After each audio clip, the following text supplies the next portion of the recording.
Hello and welcome to NCERT camp. इस video में हम लोग देखेंगे CBSE class 12 political science quiz number 4। चलिए शुरू करते हैं। हमारा पहला क्वेश्चन है, United Nation was not created to take humanity to heaven but to save it from hell, said by. तो ये स्टेटमेंट किन्होंने कहा था? आप जल्दी से आप चार ऑप्शन आप देखो, जल्दी से कमेंट करके बताओ। टोटल 20 क्वेश्चन होंगे इस क्विज में। ओके, आपने आंसर कर दिया होगा। आगे बढ़ते हैं। Orissa government hopes to extract iron ore from the state. Orissa government जो है ये आयरन ओर एक्सट्रैक्ट करना चाहती है अपने स्टेट से। दूसरा statement, Orissa government has signed memorandum of understanding only with domestic steel maker.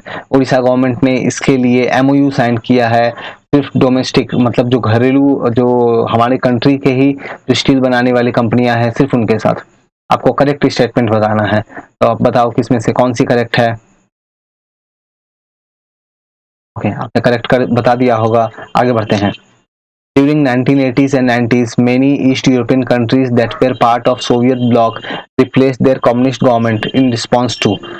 तो आपको बताना है कि ईस्ट यूरोपियन कंट्री में जो सोवियत ब्लॉक के पार्ट थे उन्होंने अपना कम्युनिस्ट गवर्नमेंट हटा दिया। क्यों? चार ऑप्शन है, mass demonstration, USA attack, USSR attack, या फिर यूनाइटेड नेशन अपील। आगे बढ़ते हैं।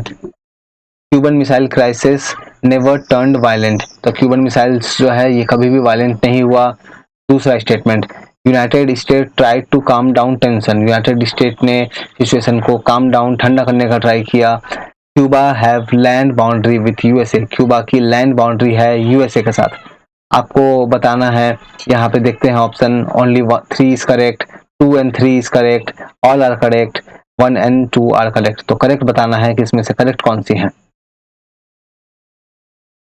आंसर कर दिया होगा। आगे बढ़ते हैं। What is required for establishing a democracy. एक डेमोक्रेसी को इस्टेब्लिश करने के लिए क्या रिक्वायर्ड है? ऑप्शन स्टेटमेंट देखते हैं। डेमोक्रेटिक कॉन्स्टिट्यूशन, फिर डेमोक्रेटिक प्रैक्टिसेस, मिलिट्री। तो इसमें से आप बताओ कि कौन सी ऐसी जो ऑप्शंस वगैरह है जो रिक्वायर्ड है अगर आपको डेमोक्रेसी किसी कंट्री में अगर डेमोक्रेसी इस्टेब्लिश करना है तो। आगे बढ़ते हैं। Who should decide agenda of development of our country. हमारे कंट्री में जो डेवलपमेंट की एजेंडा जो है ये किनको डिसाइड करना चाहिए? बिजनेसमैन, इंडस्ट्रियलिस्ट, फार्मर या गवर्नमेंट। आपको इनमें से बताना है कि डेवलपमेंट की एजेंडा कौन डिसाइड करेगी हमारी कंट्री में। आगे बढ़ते हैं। Find correct. करेक्ट आपको बताना है, United Nation work on the issue such as example global warming, sea level rise. United Nation जो है इन इश्यूज पे वर्क करता है। Statement 2, this require at least all the major industrial power to cooperate. तो इसके लिए जरूरी ये है कि जो भी इंपॉर्टेंट इंडस्ट्रियल पावर है वो आपस में कॉपरेट करे, साथ में मिलकर काम करे। आपको करेक्ट बताना है, ओनली 1, ओनली 2, बोथ, नन। आगे बढ़ते हैं। Berlin wall was finally broken by the people on. तो जो बर्लिन की जो वॉल थी ये फाइनली ये कब तोड़ी गई थी? तो आप यहाँ पे डेट आप देखो, 9 नवंबर 1991, 9 नवंबर 1989, 29 नवंबर 1989 या फिर 9 मार्च 1989।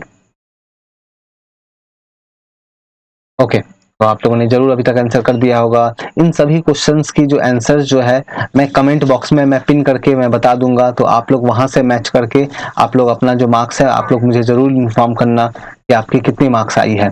और इसके अलावा अगर आप लोगों की कोई भी क्वारी या डाउट होती है तो मेरी टेलीग्राम ग्रुप की जो लिंक है वो डिस्क्रिप्शन में है, आप वहां पर जुड़ के मुझसे क्वेश्चन पूछ सकते हो। In which year USA dropped 2 atomic bomb on Japanese cities Hiroshima and Nagasaki? तो अमेरिका ने कौन से साल में हिरोशिमा नागासाकी पे बॉम्ब गिराए थे? 1939, 1945, 1949 या फिर 1961। इसके साथ ही चलो आप मुझे ये बताओ कि हिरोशिमा और नागासाकी में जो बॉम्ब गिराए थे उसको उसकी कुछ कोड नेम थी। तो हिरोशिमा में जो बॉम्ब गिराई थी उसकी कोड नेम क्या थी, और नागासाकी वाली जो बॉम्ब थी उसकी कोड नेम क्या थी? चलो आप ये भी मुझे बताना जरूर। आगे बढ़ते हैं। हाँ, आपको जो है यहाँ पे बताना है, करेक्ट बताना है। In British India there were 2 area of concentration of Muslim. जब इंडिया जब पार्टीशन नहीं हुआ था, उस समय बेसिकली 2 एरिया थी मुस्लिम कंसंट्रेशन वाली, जहाँ पे मुस्लिम आबादी काफ़ी ज़्यादा थी। दूसरा line, one area of concentration in the west and another in the east. तो एक वेस्ट में था और दूसरा ईस्ट में था, ये जो एरिया जो है। तो आपको कमेंट में बताना है कि इसमें से कौन सी करेक्ट है, ओनली वन, ओनली टू, दोनों ही करेक्ट है, या नन ऑफ दीज। आंसर दे दिया होगा, आगे बढ़ते हैं। Which organization came into existence in April 1949? इनमें से कौन सी ऑर्गेनाइजेशन है जो 1949 में एग्जिस्टेंस में आएगी, 1949 में स्टार्ट होगा? सियाटो, सेंटो, नाटो या वॉर्सो पैक्ट? अगर आप इसकी आंसर दे पाते हो तो बाकी जो 3 बच गई, उन तीनों के भी अगर आप ईयर अगर मुझे बता सकते हो तो बहुत अच्छी होगी। तो आप ट्राई करो कि बाकी जो 1949 में जो ऑर्गेनाइजेशन आया उसकी तो नाम बताओ ही, लेकिन उसको छोड़ के जो बाकी 3 बच गए वो फिर कौन से ईयर में आई, आप जरूर कमेंट करके ये बताना मुझे। आगे बढ़ते हैं। Who was the founder head of USSR following Russian Revolution? Russian revolution में के दौरान हम लोग देखेंगे यूएसएसआर के फाउंडर कौन थे? Karl Marx, Joseph Stalin, Boris Yeltsin या फिर व्लादिमीर लेनिन? तो इनमें से कौन थे जिन्होंने यूएसएसआर को फाउंड किया रशियन रेवोल्यूशन के दौरान? रशियन रेवोल्यूशन 1971 1917 में जो स्टार्ट होगी। ओके, आगे बढ़ते हैं। Western modernisation involve the rise of. Western modernisation हम लोग देखेंगे कि बहुत सारे कंट्रीज में वेस्टर्न मॉडर्नाइजेशन करने का ट्राई किया जाता है कि मॉडर्नाइजेशन को वेस्ट से काफी जोड़ के देखा जाता है। तो इसमें क्या राइज होता है? Capitalism and liberalism, conservatism and liberalism, socialism and liberalism, capitalism and Maoism? आपको ये कमेंट करके बताना है इनमें से कौन सी ऑप्शन जो है करेक्ट है। आप 10 सेकंड ले लो।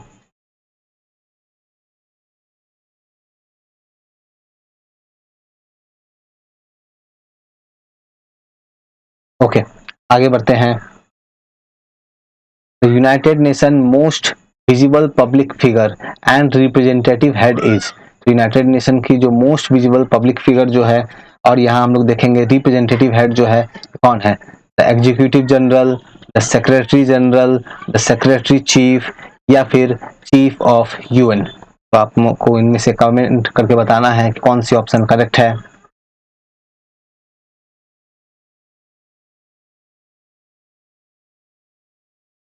ओके, आपने जरूर आंसर बता दिया होगा, आगे बढ़ते हैं। On 15 August 1947 Mahatma Gandhi was in Kolkata. तो महात्मा गांधी कोलकाता में थे। Now to stop partition of India and Pakistan, option B, क्या करने के लिए वो वहां पे थे?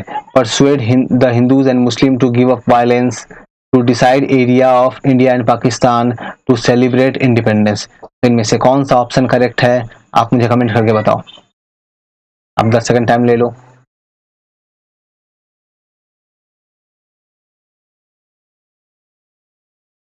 ओके, आपने अभी तक आंसर कर दिया होगा, आगे बढ़ते हैं। Now Reichstag building is in which country? तो ये जो बिल्डिंग है ये कौन से कंट्री में है? Cuba, Japan, Germany, USA? आपको कमेंट करके बताना है क्यूबा, जापान, जर्मनी, यूएसए, कौन सी जगह पे ये बिल्डिंग है। आगे बढ़ते हैं। Now in the arms race the Soviet Union manage to match USA. तो आर्म्स रेस में हम लोग देखेंगे सोवियत यूनियन जो है वो यूएसए को मैच करेगा। Now, the Soviet Union lagged behind the West in technology and infrastructure, जैसे ट्रांसपोर्ट पावर। सोवियत यूनियन जो है ये वेस्ट से कहाँ पीछे रहेगा? टेक्नोलॉजी और इंफ्रास्ट्रक्चर के मामले में। Third statement, Soviet union failed in fulfilling the political and economic aspiration of citizen. Soviet union जो है अपने लोगों की पॉलिटिकल और इकोनॉमिक जो इच्छाएं जो थी उनको पूरा नहीं कर पाया, एस्पिरेशन को फुलफिल नहीं कर पाया। आपको बताना है कमेंट करके इनमें से कौन सी करेक्ट है, आपको करेक्ट बताना है इसमें से कौन सी करेक्ट है।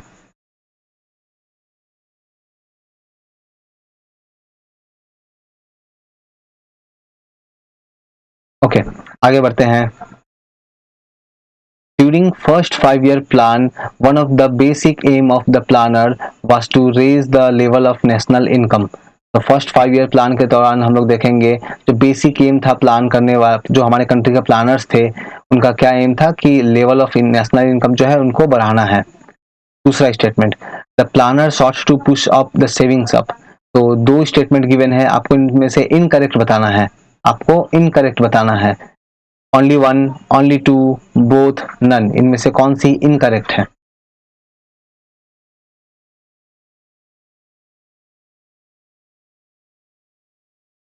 ओके, आपने आंसर कर दिया होगा, आगे बढ़ते हैं। Who was the first prime minister of free India? ये तो बहुत ही इजी सा है, ये तो एकदम easy सा है, आगे बढ़ते हैं। Find correct.